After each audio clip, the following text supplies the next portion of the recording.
All right, welcome to the next lesson here, everyone. I'm not going to pronounce this title because I always get it wrong. What song are we talking about, Gavin? We're talking about anesthetize. Anesthetize. Yeah. Whew.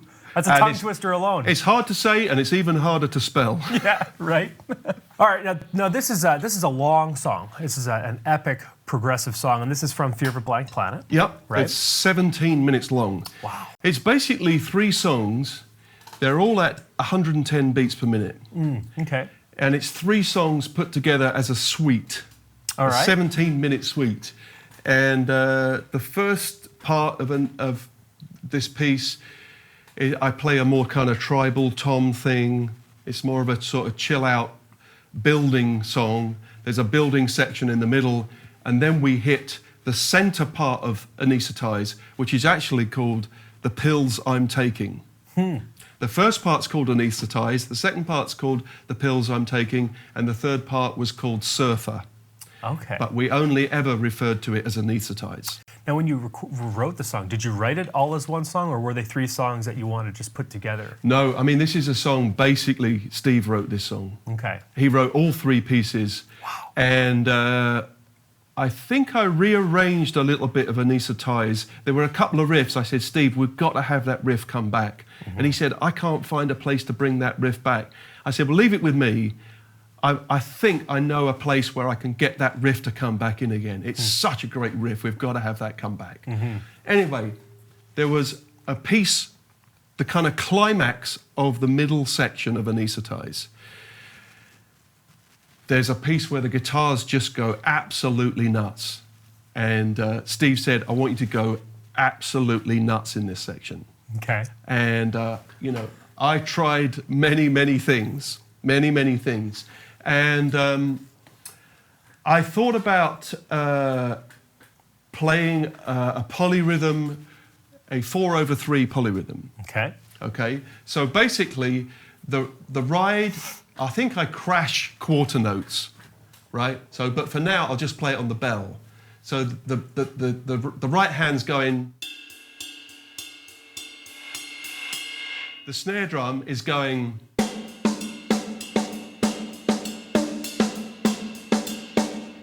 Classic 4/3. Now, the right foot is filling in the other 2 16th notes. Okay. I'll just play you with the right foot. So 1, 2, 3, 4.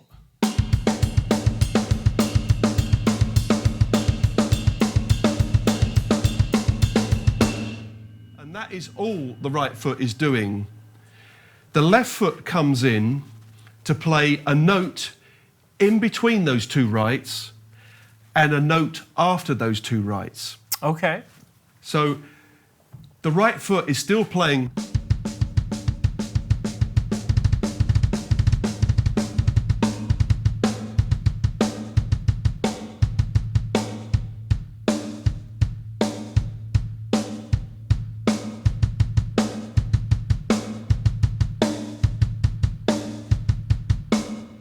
It's not continuous. It's but right? Right. It's not a hurter. It's not continuous 30-second notes or 16ths.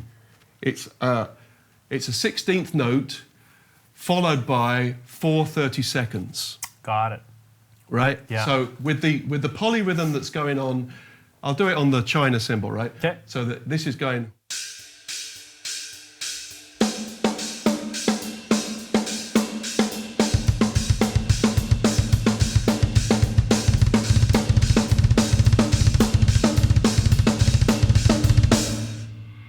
Now, the really hard part is playing 8 bars of 4/4.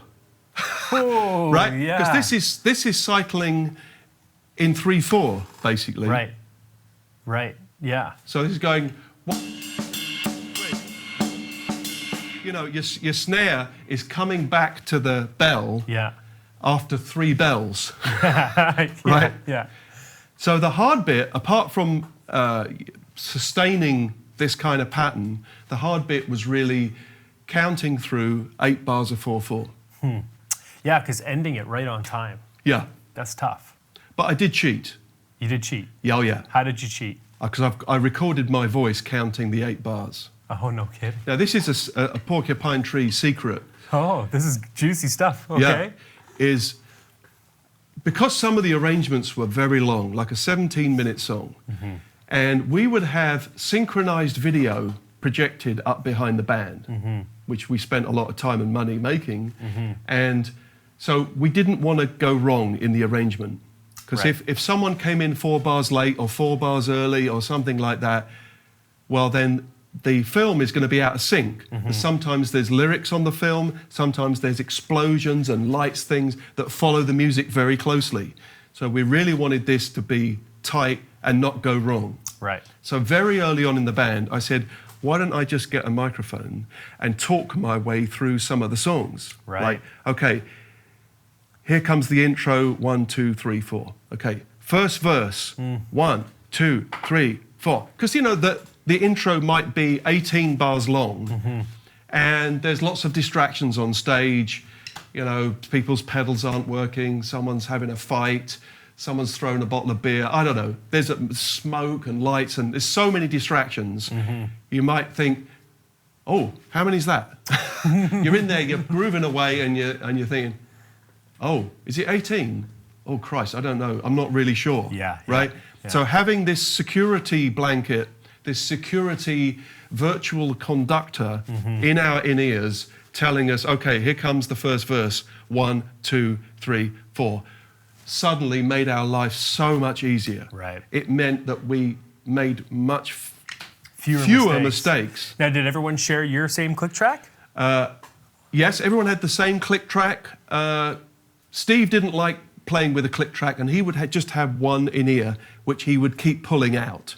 So, like, if he had to play an intro on his own and there was a click track, he would put it in. But as soon as the drums come in, he would quite often just yank it out because he didn't love playing with a click and a drummer. He preferred feeling it more like a live experience. Sure. Which I can understand. Yeah. Like, I don't really want a click banging me on the head all night long either. Yeah. But anyway, so during these 8 bars of me playing this thing, yeah, I'm counting. Makes so sense. I can hear 1, 2, 3, 4, 2. I mean, why not make your life easier? Yeah, there's nothing wrong with that. Seek the path of least resistance. Absolutely. Right? Yeah. Why not? Why torture yourself and risk potentially going wrong? And bring extra stress to the night. Yeah. Yeah. Absolutely. I wouldn't even call that cheating. I would just call that being smart. You know? Well, it was smart up to a point, because if something did go wrong, and sometimes, you know, we were using computers that didn't have solid state drives in back in the 2000s, and sometimes the vibration on the stage, the computer would think that it's being dropped and would park the head off the hard drive. So in the middle of a 17-minute song, it might just stop. Oh no! Right, and then when you've got a 31-bar section that you never ever count, suddenly the guide vocal kind of conductor is gone. Yeah. And then we all looked at each other like, we don't really know this song, do we? Yeah, that's so good.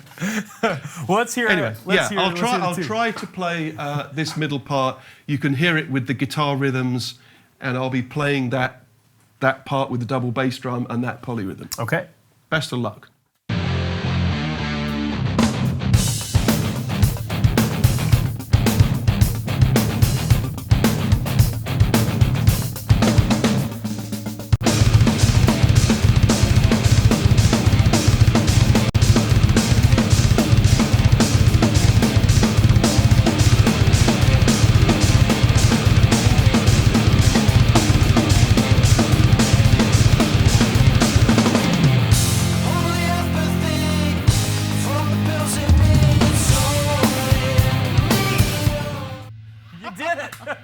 That was awesome.